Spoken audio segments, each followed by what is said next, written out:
Alright, what is up guys? This is Alpha, and today we're going to be going over some stuff to be looking into. Like if you're wanting to drive one of these and own one, some of the things you need to look out for. So as you can tell, I'm driving, so I got Austin holding the camera for me, so he may give me some pointers like if I forget something or there's something else I should be saying. So the first thing we're going to get into obviously is the payments on the car. These things aren't cheap. I think we looked it up earlier. The car price actually has increased, I think $600 from when I purchased mine. So it really depends on which trim level. If you're doing the slim body or the wide body, it's about $6,000 difference without the extra add-ons. But that's going to be the first thing you need to actually be looking at is what car can I actually realistically afford. This is not one that you want to get and try to scrape by, you know, like if I don't get the whole milk, if I go to 2% milk, you know, forever, I should be able to afford it. You don't want to be scraping, because anytime something could happen with this car, and these things ain't cheap to fix, like the tires, if a tire blows out, that could be 400 bucks right there.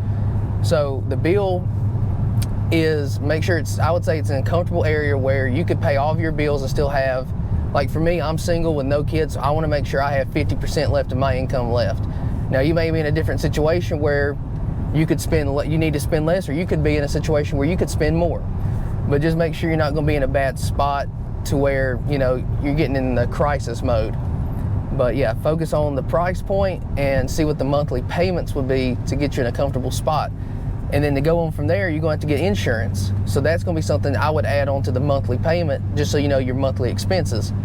So your second recurring expense is going to be insurance, and it depends, you know, obviously driving record, male, female, how old you are. Like if you're 18 and you're a dude and you're driving a red Hellcat, you're going to be paying a hell of a lot of money for some insurance versus like my dad driving this car, which is pretty much what we have on the insurance. He's the primary driver, and I think I pay $205 a month for full coverage insurance, which isn't really bad. I know somebody who had an RT, he was paying $3 something because he was doing it himself, and he was like 21, 22. So it just really fluctuates. What I would do is if you're looking to order one, call your insurance and say, hey, this is what I'm looking to buy. Can you tell me my rates of, like, if I did full coverage, blah, blah, blah. And they'll say, well, it looks like, I think for me alone, it was like $275 or $300. But then when we got my dad on, it saved me like 70 bucks. And you can say, okay. And then you can take that, add it onto the estimated monthly payment that you think you'll be paying, and go from there. So essentially what I did was I took what I highballed and say that if I paid this much a month, I would be okay. Anything less was perfect. Anything more, we're going to have to talk. Because the last thing you want to do is go in there and not know what numbers you're going to be doing, and then they come at you like, yeah, it's only $1,200, bro, you got it, and you don't really know what's going on. Like, $1,200 for this thing is over the top. That's like Hellcat red eye numbers. But definitely call the insurance, get your quote, and see what you can expect to be paying, because they can give you a quote right now and that's what you'll be paying. Like they usually won't change it. And then the third expense that we're going to do that's a reoccurring expense that you will be paying monthly is gas. So we actually just left the gas station, and I had 25 miles of gas. It was like almost right above E, and it cost me $61. Now gas kind of went down here just a touch. I think it was $3.70 for premium gas per gallon. So it cost me about 61 bucks to fill up. It usually ranges from 60 to 65 for me. And that's going to really depend on how much you drive it. Like I drive this as a weekend car. So for me, driving it as a weekend car, I get gas every 2 to 3 weeks, depending on if I go to, go to drill one weekend, I won't drive it. So I can go another weekend without gas. Now daily driving it, it gets tricky depending on how you drive it. Because on the weekends, I average like 13.5 miles a gallon. I play in this car. I get active in this car.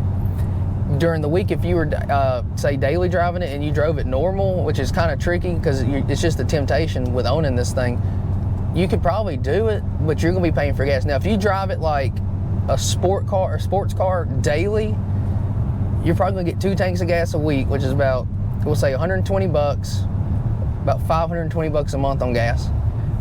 That is a huge expense. That's pretty much another car payment just for gas. So really look at your situation. Like, is this going to be a daily driver? Is this going to be a weekend car? Some people buy these for track cars. They probably go with a Hellcat, but Scat packs can do it too. What is going to be your usage for this car if you were to get one? And then just see, like, if I had to pay and highball it, like if you're going to drive it as a weekend car, say 150 bucks, or look at your fuel cost where you live. and guesstimate off of that and highball it a little bit, because it's better to overestimate your cost than underestimate, because that's where it will bite you in the tail. Is if you think you're only going to spend, you know, $900 a month on this car, and then, you know, after a month of owning it, you're like, crap, I'm paying $1,200. For some people, that's a big difference, and so that could really hurt. And then there's other expenses. There's 2 expenses we'll go into that really I don't count as reoccurring.